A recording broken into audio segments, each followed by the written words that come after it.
Right, folks, welcome back to Friel Media. We're going to do a bit of a different podcast today. I'm joined by one of my good friends, closest friends, Mr. Dylan Laird. Me and Dylan, we've known each other a long, long time. I think since we're about 6 years of age. Just I suppose over the last couple of years we've grown really, really close. But I wanted to get Dylan on today just to heading into 2025 and talk a little bit about mindset, what it takes to achieve your goals and dreams, and essentially how to get the most out of this year. So, listen, I'll let Dylan introduce himself, give an overview of who he is, and what sort of services he provides. Yeah, cheers for that, Fog. By the way, I'll probably call Sean Fog most of the time. Yeah, that's um, a nickname, so in case I people are know. wondering. Nah, no worries. So essentially, look, my job is now I'm a full-time online coach or personal trainer, but it's all online if you want to look at it from that perspective. The service I provide, again, honestly, like as cringy as it sounds, any onboarding video or any consultation call I usually have, I come up with the same line each time: is I want to change people's lives, and that does sound cringy, but I actually do. Whether that's mindset, whether that's health or fitness or changing their opinion on themselves. There's a lot of work goes into that, into the even the mental aspect of that.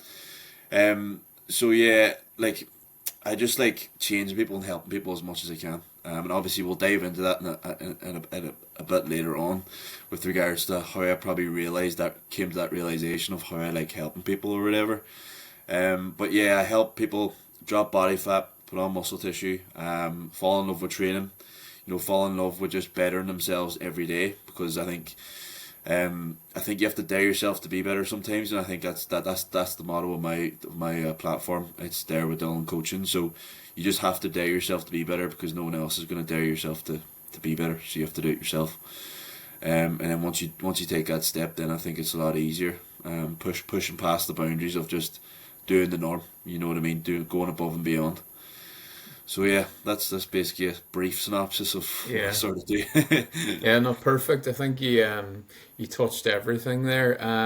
And listen, as you said, you touch on all aspects of fitness, and what goes into it, regards to physical transformations, mental transformations, and everything that fitness encompasses. Mm. So, listen, I know a lot better than the listeners, but I want to just talk a little bit about your background, how you got into fitness. And basically, where did that itch come from, and that passion for fitness come from, and your sort of journey with fitness up until this point?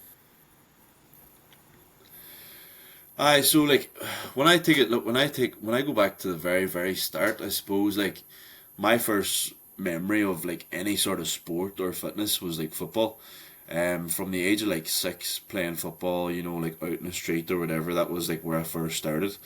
Then I always, obviously, like every wee boy's fucking dream is to, take that next level and reach that next level with regards to, reach playing at a high level sport, with whether it's football, or I also had an interest in badminton. So I kind of wanted to reach a high level in them sports. Then when I came to the realization that I just wasn't at that level, um, you know, I kind of felt lost in a way. And then obviously growing up through your teenage years, you do come across girlfriends and stuff. And do you know what? It's cliche to say, but one of the main drivers for me with the gym was actually I got my heart broke. As cliche as it was.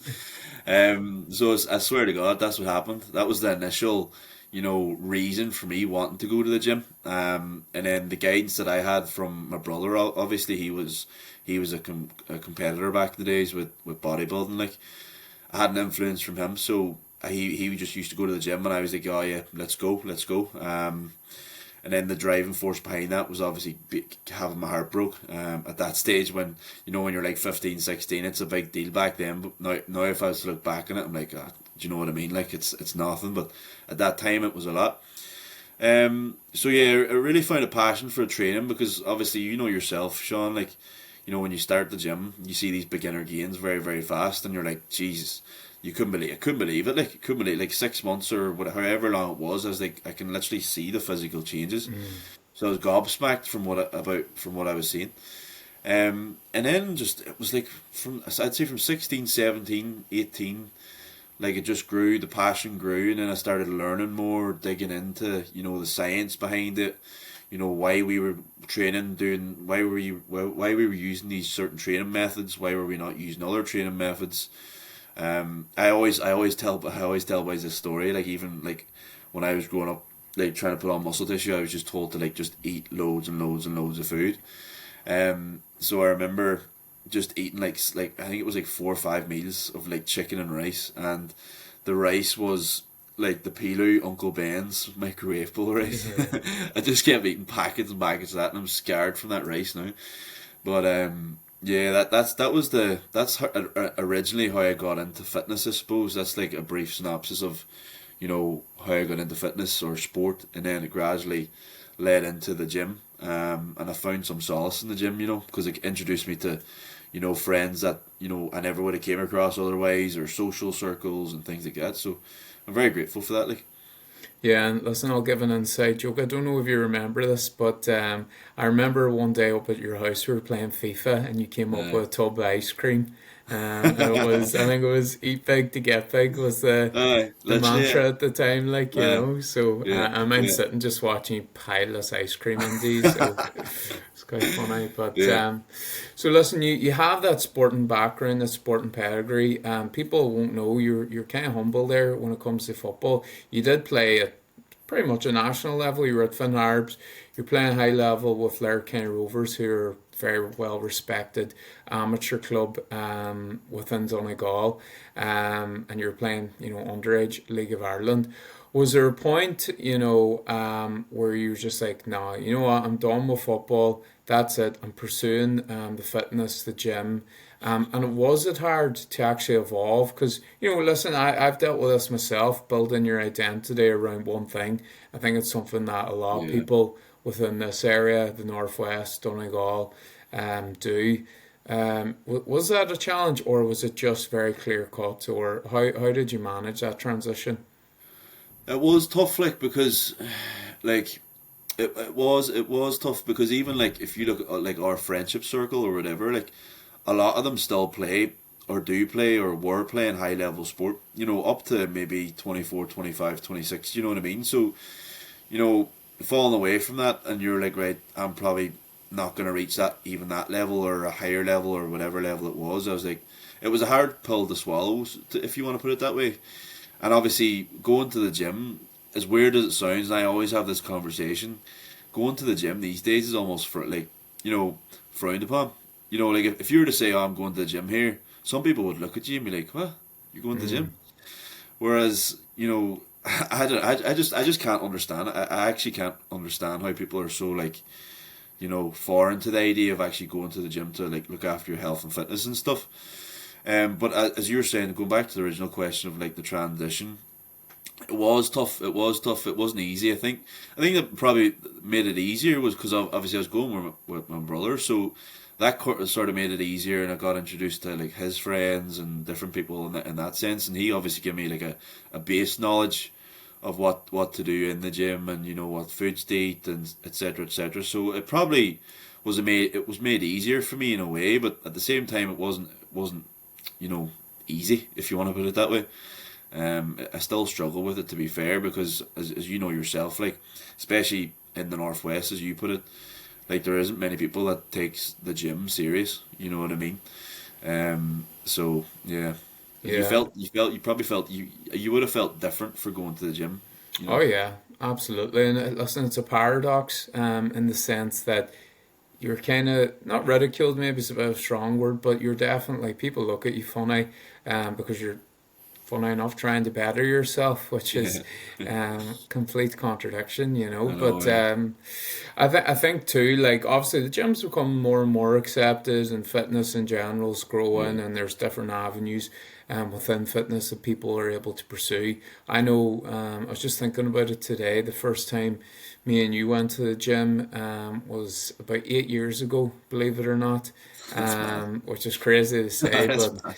um, we were probably, now we both train at Railway. I know when you're home you'll train at Railway. Yeah.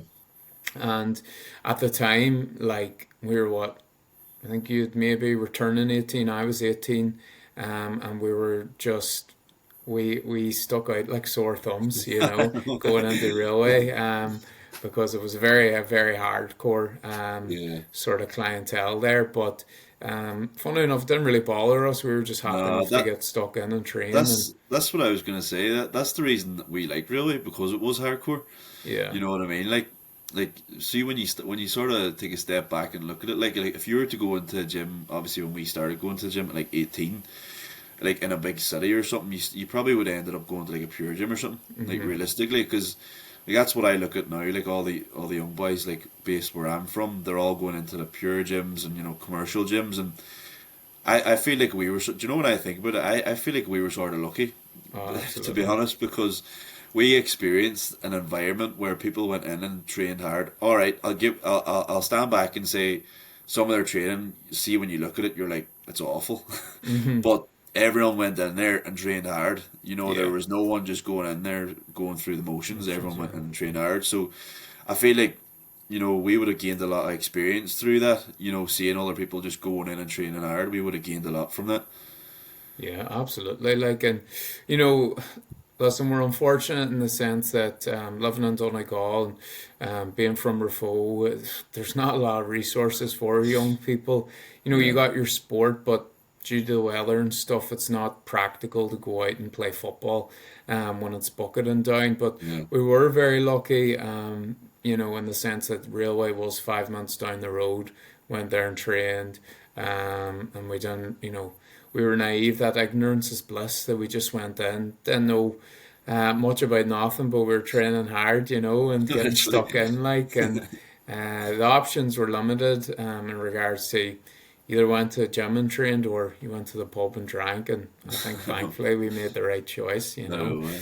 So no, that's good. I think that's a good way of sort of touching on that transition and how you got into fitness. So listen, I want to touch upon move on from that. You went then to university down in Limerick.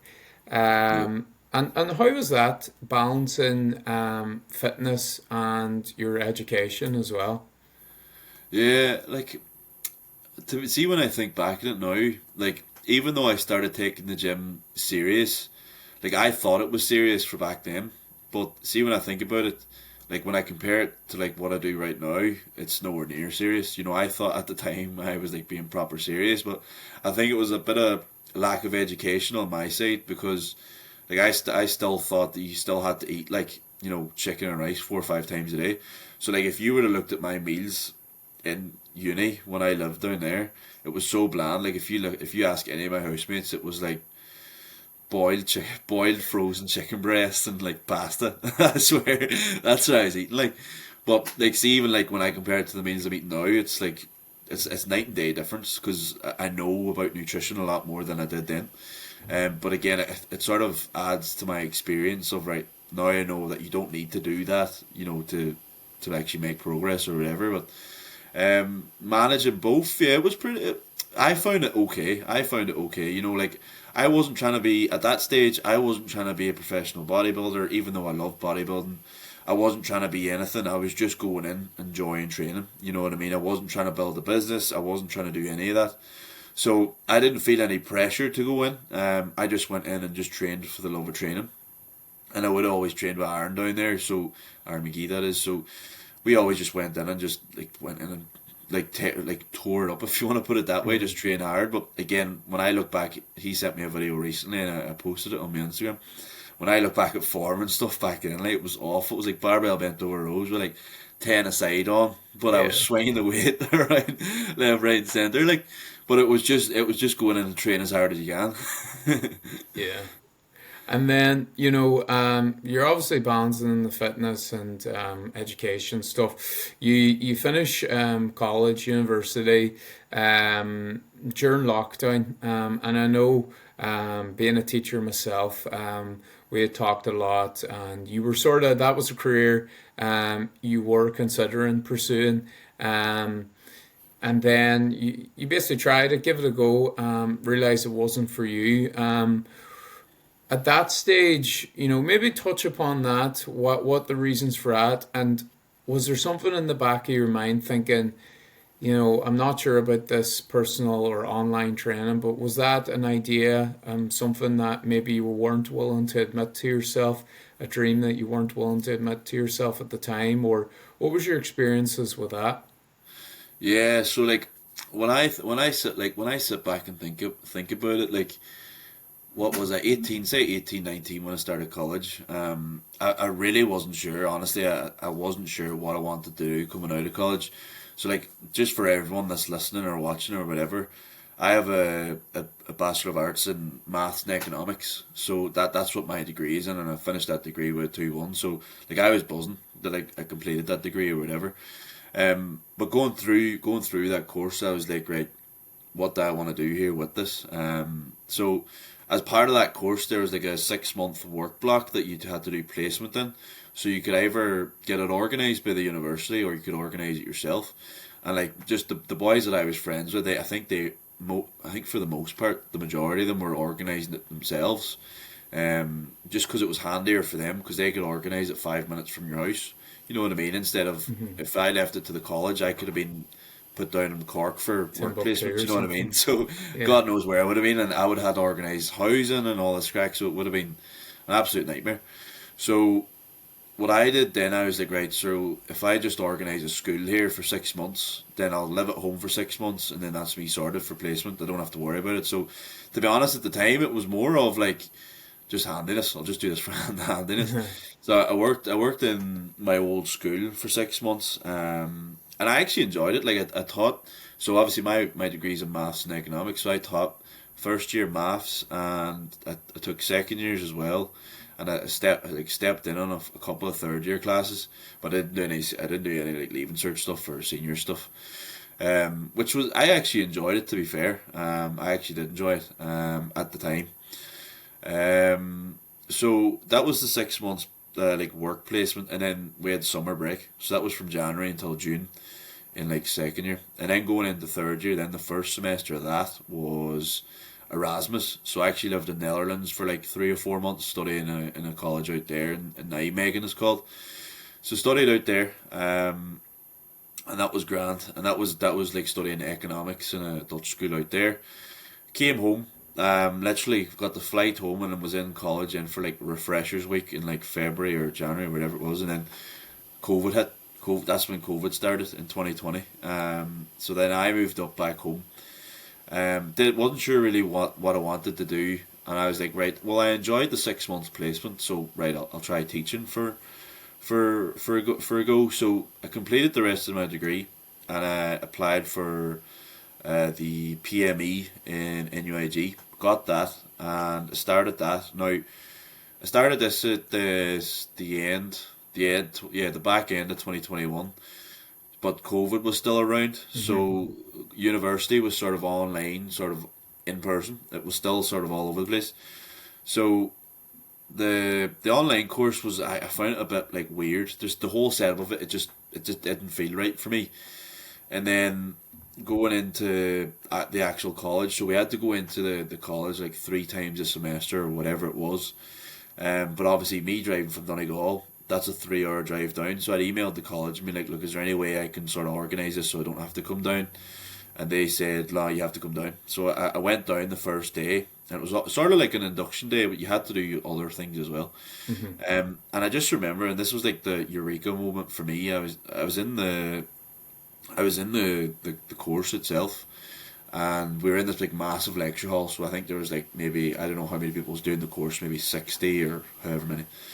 And I was sitting with one of the boys I think I was sitting with, and I was looking around, and I was like, every single one of these people. This was my opinion at the time.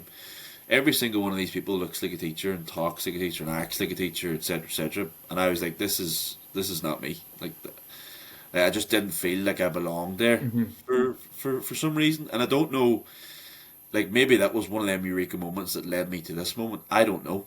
I genuinely Yeah. don't know. But just at that time, something didn't feel right. So then I was like, right, it's not for me. So we drove up back home or whatever. Dropped out soon after that. And then it was just, I went back working in the gym. So I worked in railway then behind the desk for like, I don't know, maybe 3 months then for the rest of that year anyway, I think it was. And then come January, I actually started uh, a degree in becoming a mortgage advisor.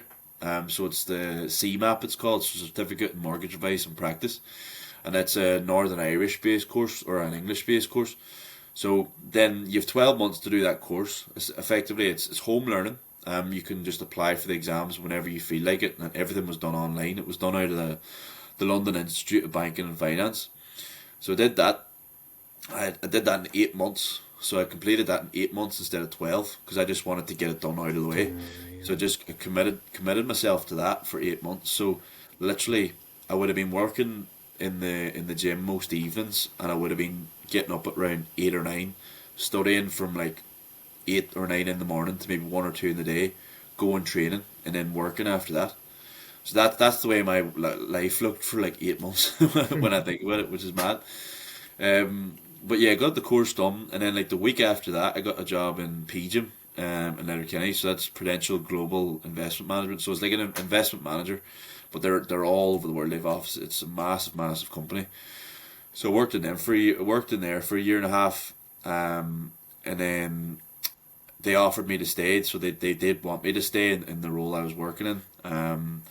But I kind of decided that I kind of wanted to go away to Australia or whatever. So I went over there, got offered a position in the actual in the in the PGIM office over in Sydney, and worked at that for a wee while. But I didn't like it. I just didn't like it. I didn't like who I was working with, the environment I was in, etc., etc. So that was that, and then I fell into construction out in Sydney. So, so yeah, there's a lot been going on. So yeah, I fell out in start working in construction out there, and then I started just as I was leaving for Sydney last year now at this stage, early 2024.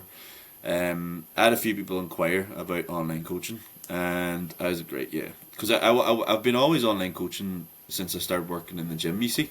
Yeah.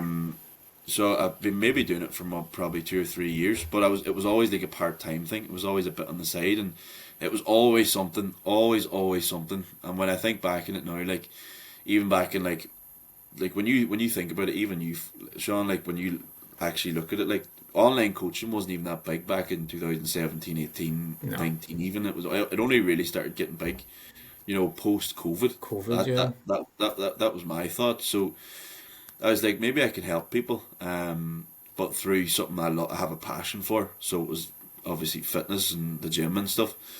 So I was like, maybe I can help people through that, and I started doing that online about 2 or 3 years ago. But as I said, it was a bit on the side, and then I went away to Sydney and got a few people on, and then they did very, very well because I started putting a lot more effort into it, and I don't know.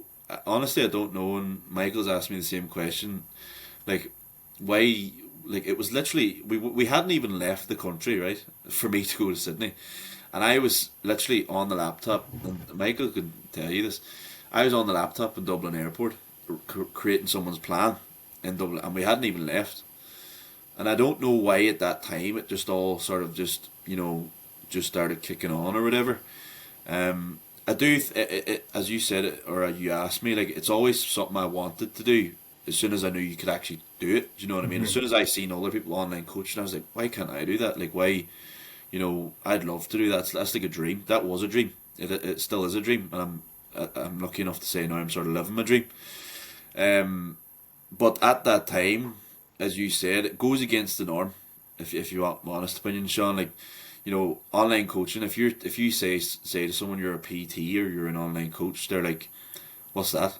or like it's not classed as like a white collar job, or the standard job that you get a degree, you get a job for 40 years, and then you live your life, and you retire. It's completely different to that. It's out of the norm of societal norms. So I was it was a bit of a thought in my head where it was like I was sort of scared to take that risk, because number one, you don't know if it's going to work, so it's a risk, and then number two, it was almost like I was caring about what other people was going to think about me making that decision to go full time. So it was a mindset thing with me. To be honest, I think it's a mindset thing with most people, and maybe you can lean into this too, Sean. Like, if you have a dream or something or whatever it is, it's usually your mindset holding you back. It's never anything else. Oh yeah. It is usually a mindset thing. So Yeah, no, I don't know absolutely. what you Like, think. I think, no, I agree 100%. Like, and it's something I definitely struggle with myself. I'm willing to admit that. Yeah, And sort of, there's dreams I have in my head I'm not willing to say on camera, and things I want to pursue yeah, and achieve that maybe I'm not even willing to admit to myself, let alone to yeah, public. And I know when it comes to that, I know it's probably something you've struggled with yourself, and you touched on it a little bit. And this is what essentially this podcast I really want to focus on, because you've taken quite a number of risks there. You took a risk essentially moving away from teaching, which I can say myself, a lot of security there, well respected, yeah, profession. You had a very good job as well, working sort of within finance. Um, and then you took the risk moving to Australia, a whole other part of the world. Going into a job, moving away from that, going into construction, but also then pursuing your fitness goals. So, what, how have you been able to overcome maybe things that have held you back mentally, take those risks, and essentially, you said there you're living your dream, and that doesn't happen, Dylan, without self belief. And yeah. I know you've invested a lot into yourself, when it comes to reading, when it comes to actually just educating and bettering yourself. What sort of things have worked for you in terms of overcoming that and achieving your dreams? As in, like, what helped me sort of take that step? Do you think is that what you're Yeah, sort of? what sort of breaking through those barriers, and Yeah, sort of getting past maybe limiting beliefs that you've had on yourself? yeah. I think one thing, and it sounds so simple, is reading. I know you're big on that, Sean. Like, reading is just like, and don't get me wrong, I'm literally, for anyone who's listening, I'm not sitting here saying I read every single day of my life. That is not the case at Hmm. all. But there was that one book that I did read that one time. It's one of them things. It's almost like it unlocked new levels in my mind. That it's called The Secret, and it's just literally about the law of attraction. So I feel as soon as I started reading that, and people might read it and think it's slow, it's shit, like, you know what I mean? It's a pile of crap, but like I read it and I was blown away. Like I was actually blown away. Like I was like, this is unreal. Like this is just like, how have I not read this before? And my mind was just blown. And then that sort of just started the cogs thinking, right, I can achieve anything I want. And then as soon as I've read that book, right, and it's only a small book. I have the book in there. It's only a small book. You could read it in like 2 weeks if you wanted to. Read that, literally got a piece of paper, wrote down whatever. Like, instead of I want, just say I have this, I have that, I blah blah blah blah. And I swear, I stuck it. I can remember it to this day. I stuck it to my wall in my bedroom with two pieces of blue tack. It was just an A4 piece of page, and I stuck it there. And I remember looking at it the next year, and I had every single thing come true on that list. Okay. Because it's almost like I spoke it to the world, and Yeah. it just came back at me. And I like that was just proof to me that I was like, right, you just need to do and say whatever you want. And it might sound, people probably sitting there thinking, what is this guy on about? Like, Mm. but I swear it worked. Like, it worked for me, so I can't sit here and say that it's not going to work. Like, but like I put out.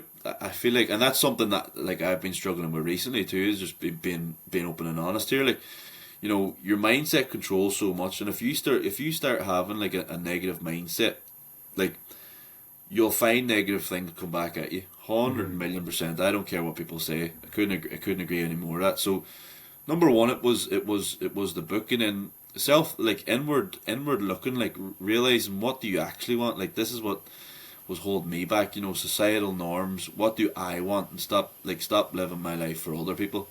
I think that was a big one. Like growing up, you're always trying to fit in with a group or fit in with the boys or, fit in what everyone else is doing. But why don't you just sit there and ask yourself, like, what do I want? You know, and just sit there and write it down on a piece of paper, whatever you have to do, get it out there, and then visualize it. Do whatever you have to do to make it real, and then just go hammer and tong at it. Because it was almost like, obviously I got them, as I said to you there, I was in Dublin Airport doing up plans or whatever at that stage. That was grand.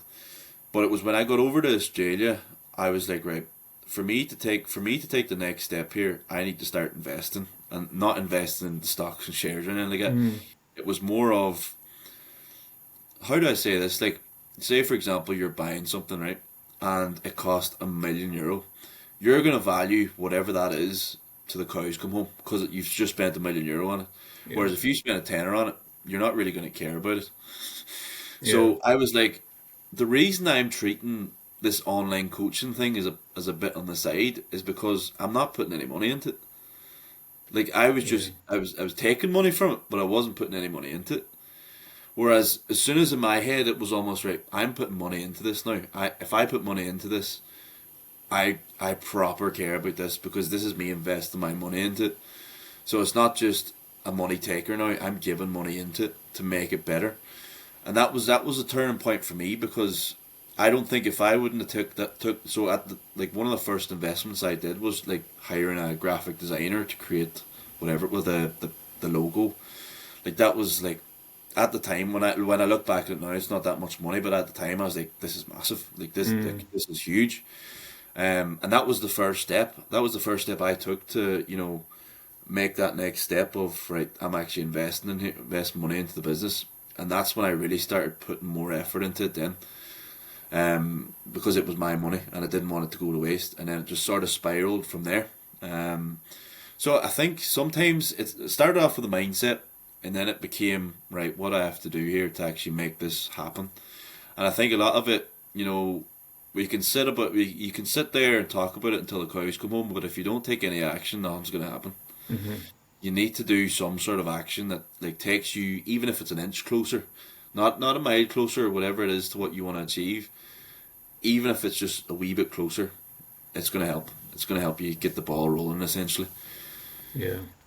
No, I think that's good, and I think it's valuable for listeners, and sort of how you overcome those hurdles that are placed in front of you. And we're talking about, I suppose, societal norms. I think something, again, touching on the Northwest, seems to be, I don't know about pressure is the right word, but there's definitely a narrative. I definitely believe this, that go to Australia, and it's happily ever after. And, I know me living in England for 6 years, there's almost a mentality about coming back, and people's views on living in Ireland or Northern Ireland or North Ireland, whatever you want to call it, that's like a regression. Yeah. Now, I know for myself personally, and I know for you, coming home's actually been a progression. Yeah.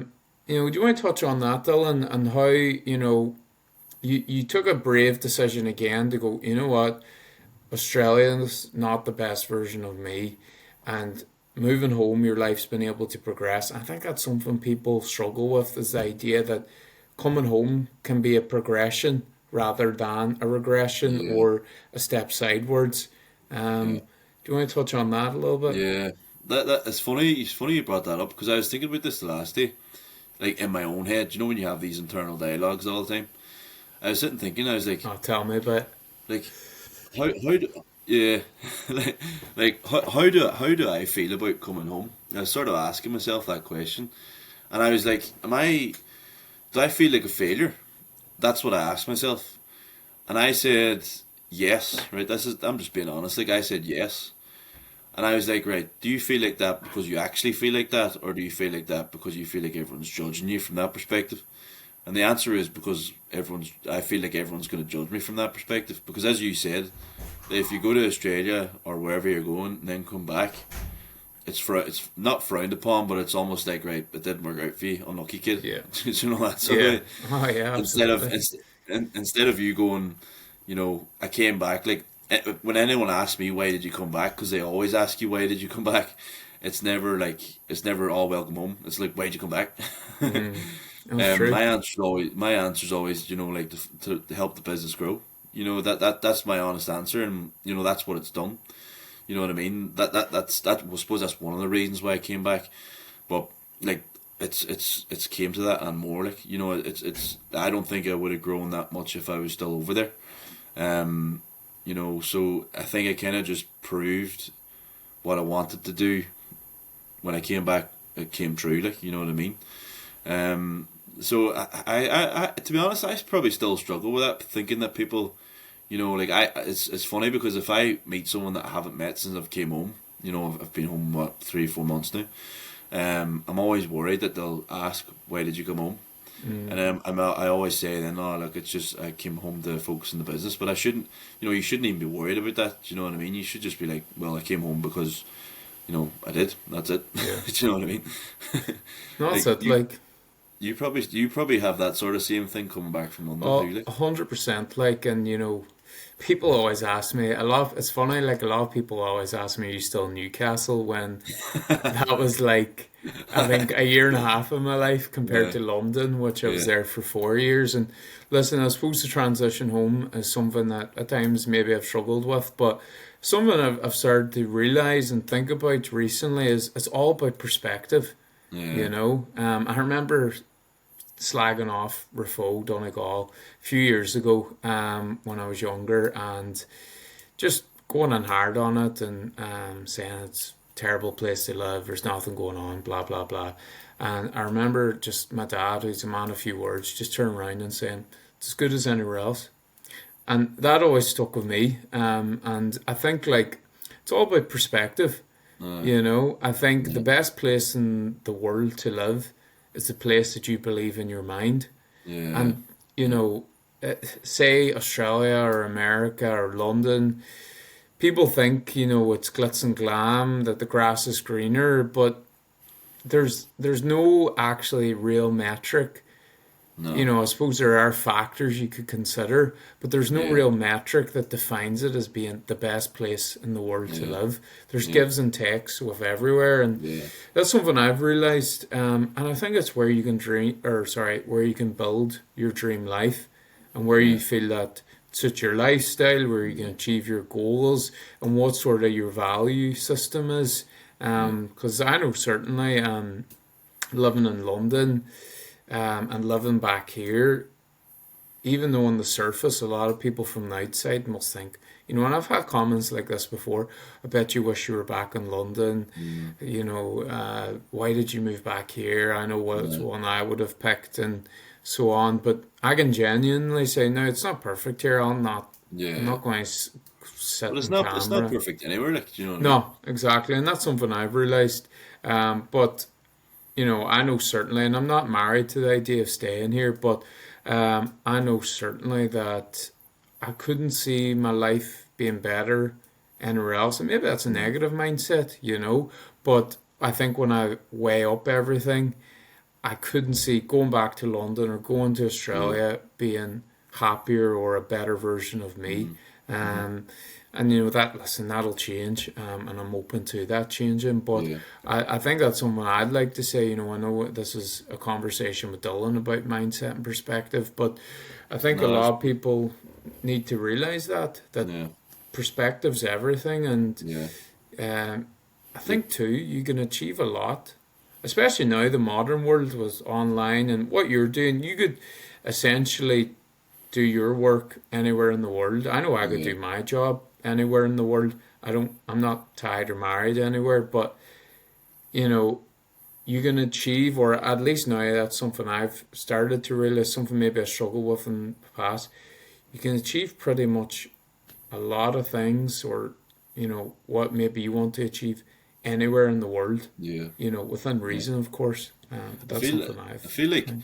another thing too that I came to the realization of out there is living and traveling is two completely different things. Absolutely, Because I think absolutely.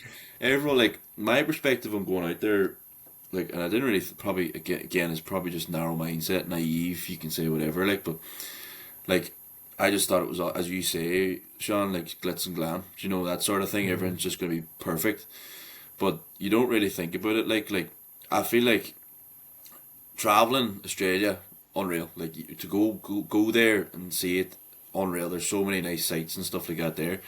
But to treat it as your base for me, anyways, it just wasn't the place to be.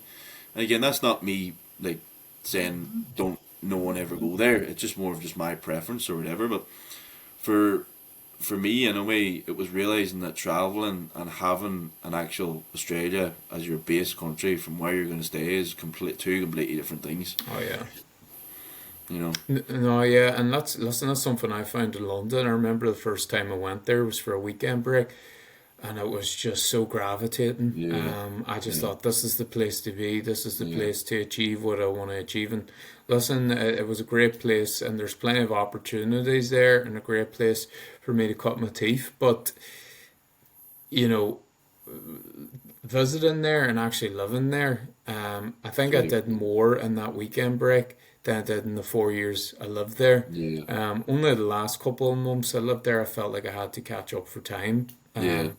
But listen, the reality is, and I think this is the reality for everyone, we're creatures of habit. We develop Yeah. these routines, we stick to our safe spaces, um, and we don't really go outside that too often, um, and not certainly not on a day to day basis. And I know for myself, and you know this yourself, living in Sydney, it's not like going from Rafo to Derry or Rafo to Belfast. You Mm. just jump in the car and get there. It can be a real journey. It can be 2 3 hours door to Yeah. door, which is Yeah. so impractical. You know, Yeah, and um, that's the thing. Like, that's what I was gonna say. Like, when you're living in these big cities, everyone's like, "Oh, you have everything on your doorstep," which you do. Totally agree. But your doorstep to where you actually want to go could be 3 hours away, yeah, and you're still in the same city. Do that's you know it. what I Like, mean? Like, and that's what people don't realize. And I know, like, you talk about eureka moments earlier on. I remember, I was teaching in London. I was walking down the street, and an area called Palmer's Green, which I've nice heard of it. enough Like, area. Yeah, it's notorious enough. But I remember just walking down and thinking, I'm living in Strabane. I'm living in Strabane. Like it was the exact sort of, yeah, because London essentially is a collection of towns and villages. yeah, There is a city centre, of course, but that's what you're living in. yeah, And I just thought, nah, I can have the same life at home, like, but yeah. that's just something I think's interesting for people to think about because, No, listen, there's people who are going to be struggling, um, with mental health and so on, and they're looking for solutions.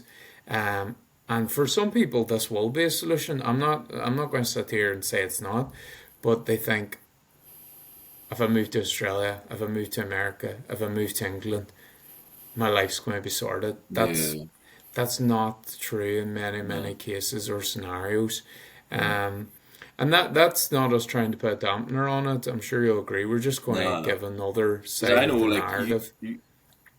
yeah, like you know yourself, Sean. Like the amount of people that we know that went over there and absolutely love it. Do you know what I mean? Oh yeah. Like love it from the head down to the feet. Like, Hmm. absolutely love it. Whereas, I think it just depends on what you're trying to go over there and achieve. You know what I mean? If you're going Yeah. over there for a few months to travel, it's a brilliant place to go. If you're going over there, maybe work on construction sites, brilliant place to go. There's so many good things about it. But it's just person dependent and perspective, as you Yeah. said. Yeah. Perspective is everything here. massively. Oh yeah, absolutely. Like, and it just depends, as you say, it depends on the person, their lifestyle, what their goals, what they want to achieve, their value systems. But I suppose the only reason I'm talking about it too is like, listen, I don't know if anyone's listening to this, but there's no point. I think there's people who will make themselves miserable because they feel a pressure to Yeah, stay in a place, yeah, or there's a fear. You said yourself, like people say, "Why'd you come home? Why'd you come home?" yeah, yeah, And it's almost, I don't know, not resentment, but there's a bit of like maybe there's an insecurity or something not going on with them that yeah, they want to hear you say, yeah, I didn't want to, that I got yeah. homesick, Field. I Yeah, failed, like, yeah, they yeah, take satisfaction, yeah. if you were to say that, like, I feel like though, I feel like as well, like them people that ask that question, if they experienced that themselves, like if they had experienced traveling or wherever, going wherever themselves, they would probably understand. Do you know what I oh mean? But yeah, it's the fact that the people that are asking have probably never done that before. You know yeah, what I mean? So they like just before like we left, we just thought as soon as we get over there, everything's gonna be better. mm-hmm, You know what I mean? So if we were in their position that hadn't done that, we would probably ask probably the same question. Oh, wait, why'd you come home? But now yeah, the fact that we understand it, we've done it, we've been through it, we're like, right, well, it makes sense. Now you came home. yeah, So it just didn't work out or whatever. You know what I mean? And to be fair, like when I sit here and when I sit here now and talk about it, like I don't think I'd ever still rule out. I'd never rule out any country in general yeah, forever. Like I still would love to go back there and travel. Like as I always mm-hmm. said, I'd love to go travel there. I still wouldn't treat it as my base home, but I definitely would go back 100%. Oh yeah, and I think just speaking on the other side of the argument, maybe I'm going to contradict myself here, but I think it's important for people to travel and to Yeah, actually make. There's a lot of benefit to living in another country. yeah, I know it's completely changed my. I know if I hadn't have lived away for those 6 years, most of my twenties, which people forget, in another country, I wouldn't have the same appreciation for home either, 100%. and there probably would have been a bitterness and Yeah, resentment to here, 100%. because of that, like, so that's important too. Again, perspective and also appreciation, Yeah, comes into it. But yeah, 100%. no, I think that's important. So listen, we 2024 was a big year for you, in terms of Australia and coming home, and you've moved from Rafo, you're up the north now, you live in Lisburn, and you have your base there. 2024 as well, you achieved a lot. You went from essentially doing this part time job to becoming full time, in online coaching, which you had that ambition, you had that goal, but listen, and you've achieved it in a very relative short space of time. Um, do you want to just, I don't know, I suppose touch on that, like that ambition, Yeah. and having that sort of belief, because it wouldn't have happened unless you had the belief. And listen, I know there's probably moments of doubt, but where did that sort of belief and ambition come from that you thought, this is the year I'm going to go full time with this? Um, you know what? Like it wasn't just like the ambition really came. Like when I was working that finance job for PGIM, like before I'd even left for Australia, I always had that ambition just burning in me. I wanted to be an online coach full time. That was a dream because obviously we know people that's doing online coaching, and they were obviously full time before I ever was. Do you know what I mean? And I was just looking at them, admiring what they're doing. And like it was that they were doing something that I wished I could do. Dreamt about doing, Hmm. really really wanted to do because like when you sit down and think about it, like online coaching combines helping people and my passion for the gym. So it's two things I love. So helping people and passion for the gym. I just love doing them. So it combines them two. So it was a no brainer for me to want to do that full time. So obviously got a few clients at the start of the year when I was going over to Australia. Started putting money into the business to help it grow and started putting way more time into it than I ever did before. Like I think I've told you this before anyway, but the structure that I was living on, like when I'd left the PGIM job over there and started doing the construction side of things, like my life was, wake up at 4. So this is the glory of living in a big city, people, and you know this. You know this, Sean. Yeah. Like I was living in one part of the city, and I'd start work at 7 a.m. on the site. So it took me like say 2 3 hours to get there because I was using public transport. You know, I had to get a train. I had to get a train and 2 buses, I think, is what I had to get all in. So it was taking me like 2 hours to get from one place in the city to another place, so where I was living, to the site. Start work at 7, and work from 7 to 3. Then it would be travelling home. Then it would be going to the gym, and then I'd work on the business, like online coaching in the evening time, from say 8 at night to 12 at night, and then I'd have to get up at 4:30 again. So like honestly, I was running on like so little sleep for months on end, and like it's not healthy. I wouldn't even No. tell anyone. I wouldn't even tell anyone to do it. But like I felt like I had to do it because I was like, if I don't do this, this isn't going to happen. Oh, Like brilliant. I had to do it. So it gave me, I suppose, number one, probably something to focus on out there. You know, because at this point when I had really started like really putting work in, you know, Michael was out doing regional work, so it was really only me, you know, and I had nothing else to do anyway.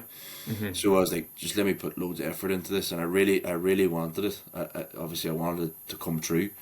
And then even when I did go full time, so I came back to Ireland for like 2 weeks, and then went back over for like a month, and then I came back again. But as I think it was that night I landed in Sydney, I rang the guy who I used to work for in the construction site. He's like, yeah, the job's there if you want it. So I was like, can I think about it for a day or two?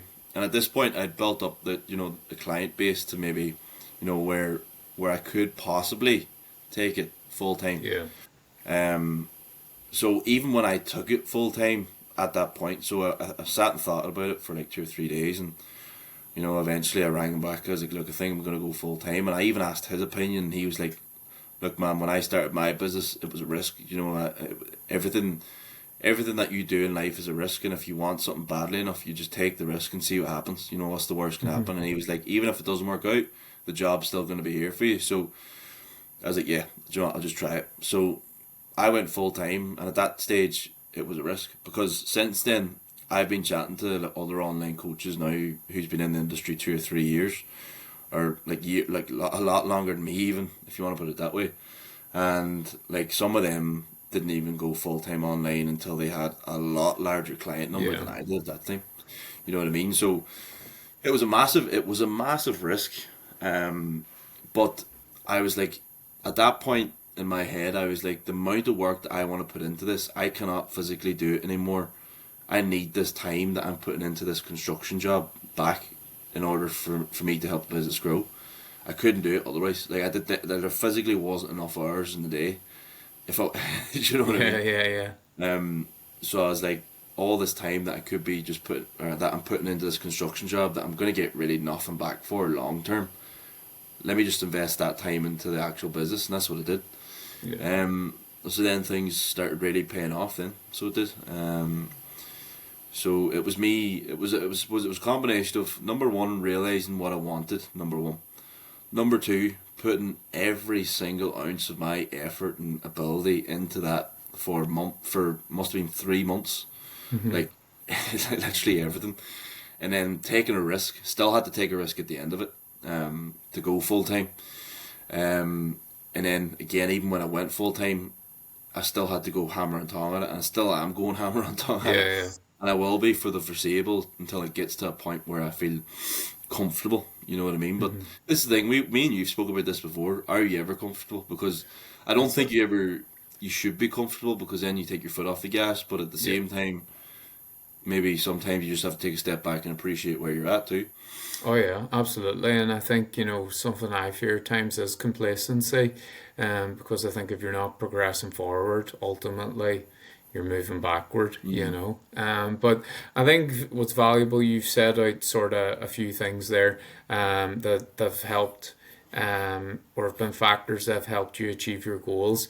I think too, what's valuable for listeners as well is having self awareness and being introspective enough, to use that then to inform your decision making, and using those sort of pivots of where to go next. I think is very, very valuable, and something maybe can be a blessing and a curse, that introspectiveness, but it's obviously been paid dividends for you in regards to achieving your dreams, you know. Yeah, And in regards to dreams and goals and stuff, you know, you said how, you know, visualizing, manifesting, and writing it down. Do you like, because I know we're close and maybe yeah. you've been more open to me with it, but do you verbalize those goals to anyone that's um, I don't know, asking or willing to listen, or are you internalizing those goals, or how do you go about that? Do you think it's important to verbalize Yeah, your yeah. goals? Yeah. I feel like it is. Again, it's person dependent because there's like sometimes again it depends on your mental state too. You know, like how like where you are in yourself.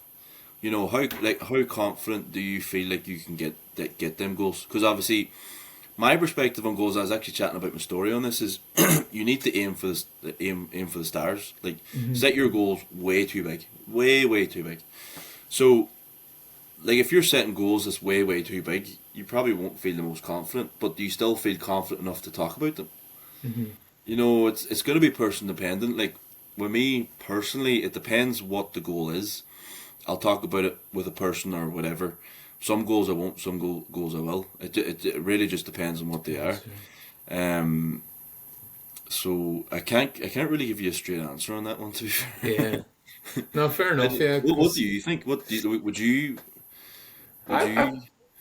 I probably tend to agree with yourself there. I think it depends on the goal, Mm, and the level of confidence, and yeah, timeline as well. yeah, I think if it's a more immediate goal, probably more confident in verbalizing it. yeah, Um, I think if it's something down the line, and maybe a bigger goal, a bigger dream, maybe would internalize that more.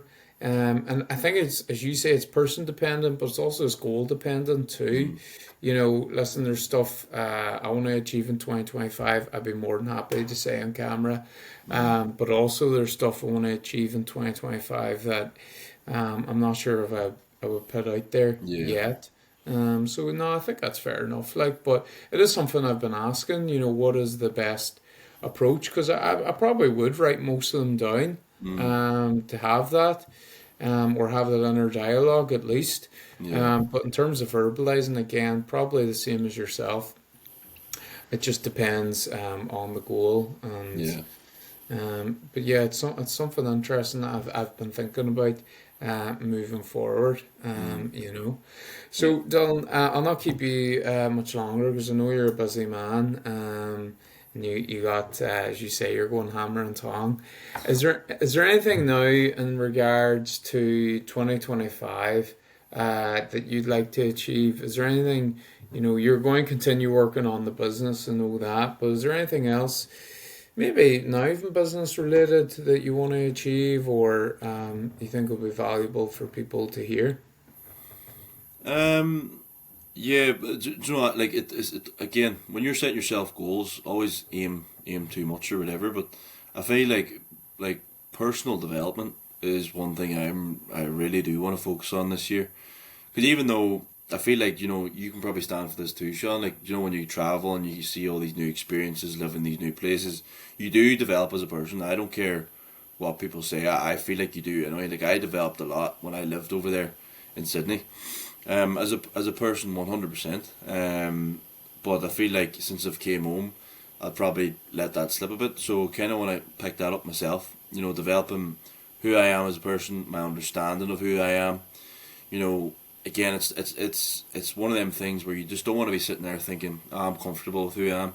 You always want to strive to be a better person, a better individual. Because I feel like that's always going to stand for you in the long run.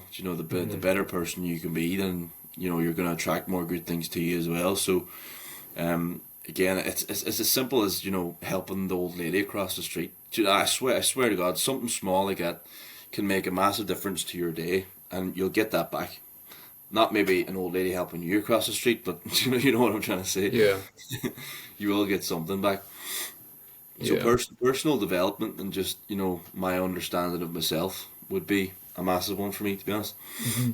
No, I think that's fair enough, and that's something I've realized over last year is, when I was always putting out goals and things I wanted to achieve, it was probably like professional goals. Mm, Were always the big thing, and maybe some fitness goals as well. But mm, there's personal, like spiritual goals. There's personal goals. That there's a broad spectrum of goals that you can work towards and set for yourself. It doesn't need to be massive. It can be small things you want to achieve. And I think, I haven't really looked into the law of attraction too much, but I always tell my students this, you only have one obligation in this life. One thing you should be prioritizing and willing to achieve or hoping to achieve is just be a good person.